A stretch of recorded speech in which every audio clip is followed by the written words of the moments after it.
បាទសូមជម្រាបសួរអ្នកទាំងអស់គ្នាអញ្ចឹងនេះគឺជាវីដេអូទី1ដែលខ្ញុំនឹងបង្ហាញអ្នកទាំងអស់គ្នាត្រួសពាក់ព័ន្ធជាមួយនឹងតួនាទីជា Science Engineer មែនតើនៅក្នុងនេះគ្នាយើង intern ខ្ញុំនឹងព្យាយាមបង្ហាញអីដែលខ្ញុំបានយល់អីដែលខ្ញុំបានដឹងវាមិនច្រើនទេវាតិចតួចប៉ុន្តែខ្ញុំគិតថាអាចជួយអ្នកនរគ្នាបានដោយសារខ្ញុំដើរមុនខ្ញុំអាចយល់បានថានៅពេលដែលគ្នាយើងមក intern បើសិនជាអត់មាន guideline អត់មានអ្នក guide ទេវារៀងពិបាកសម្រាប់គ្នាយើងដែរអញ្ចឹងខ្ញុំនឹងចែករំលែកតិចតួចទៅកាន់អ្នកនរគ្នាហើយសង្ឃឹមថាវានឹងជួយអ្នកនរគ្នានឹងចំណេញពេលទាំងចំណេញទាំងលុយអ្នកនរគ្នាព្រោះមែនតើគ្នាយើងមក intern អ្នកខ្លះក៏បានតិចអ្នកខ្លះក៏មិនបានក៏ថាបានដែរប៉ុន្តែយើងត្រូវតែចុះដើម្បីបានជា experience បានជាការសិក្សាមួយចំនួនដើម្បីយើងទៅធ្វើការងារតអញ្ចឹងនៅក្នុងនេះខ្ញុំបែងចែកជា chapter ហើយក៏មានជា lesson តូចៗក្នុងហ្នឹងអញ្ចឹងណាអញ្ចឹងទី1ពាក់ព័ន្ធមួយ chapter 1 Introduction to Science Engineering អញ្ចឹងនៅក្នុងហ្នឹងខ្ញុំនឹងបង្ហាញគ្នាយើងពាក់ព័ន្ធជាមួយ role របស់ Science Engineer ក៏ដូចជា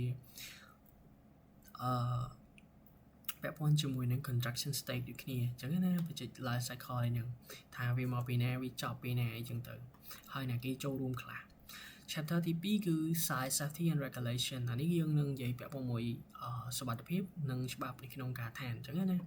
ហើយទី3ពាក់ព័ន្ធមួយ construction drawing ជាមួយនឹង document អញ្ចឹងអានេះក៏សំខាន់ដែរដោយសារតែគ្នាយើងដឹងហើយដើម្បី return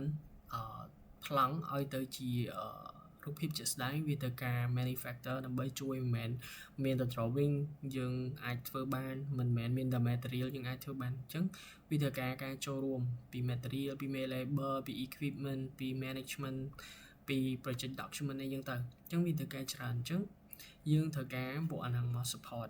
ទី4យើងនិយាយពី setting out and measurement នៅក្នុងនេះនៅក្នុង part នេះខ្ញុំគ្រាន់តែបង្ហាញអ្នកនរគ្នាពាក់ព័ន្ធជាមួយនឹងreference point benchmark អីយ៉ាងទៅដើម្បីគ្នាយើងដឹងថាហ្នឹងយើងធ្វើការវាដើម្បីអីពួកនេះវាសិតតែប្រយោជន៍ថ្ងៃក្រោយអញ្ចឹងណាទី5យើងនិយាយពី material and method statement ថានៅក្នុង construction របស់យើងនៅពេលដែលយើងមាន material តើ material ហ្នឹង specification វាគួរតែរំេចហើយយើងគួរតែ check អីអញ្ចឹងណាអញ្ចឹងនៅក្នុងហ្នឹងទី6ពាក់ព័ន្ធមួយ site supervision និង work control អញ្ចឹងយើងនឹងនិយាយគ្នាពាក់ព័ន្ធមួយ daily site activity manpower productivity អីយ៉ាងទៅពាក់ព័ន្ធមួយការ control sub contractor អីចឹងណាហើយទី7គឺ quality control នេះវាពិតជាសំខាន់អញ្ចឹងយើងត្រូវដឹងថាហេតុអីបានវាសំខាន់ហេតុអីបានយើងត្រូវការឆែកវាអញ្ចឹងទៅប៉ុន្តែក្នុងនេះខ្ញុំគ្រាន់តែទៅសេត្រួសទេអញ្ចឹងណាហើយពាក់ព័ន្ធមួយការជជែកដល់ផាននេះយើងអាចនឹងច្រើនហើយទី8គឺ site record and reporting អញ្ចឹងនៅក្នុងការ report គឺវាសំខាន់តាំងពី weather តាំងពី progress manpower issue delay យើងទៅដើម្បីឲ្យថ្នាក់លើយើងដឹងហើយមួយទៀត weather នេះក៏សំខាន់វាគឺជា factor មួយដែល affect ធ្វើឲ្យ site progress របស់យើងយឺតអីចឹងទៅ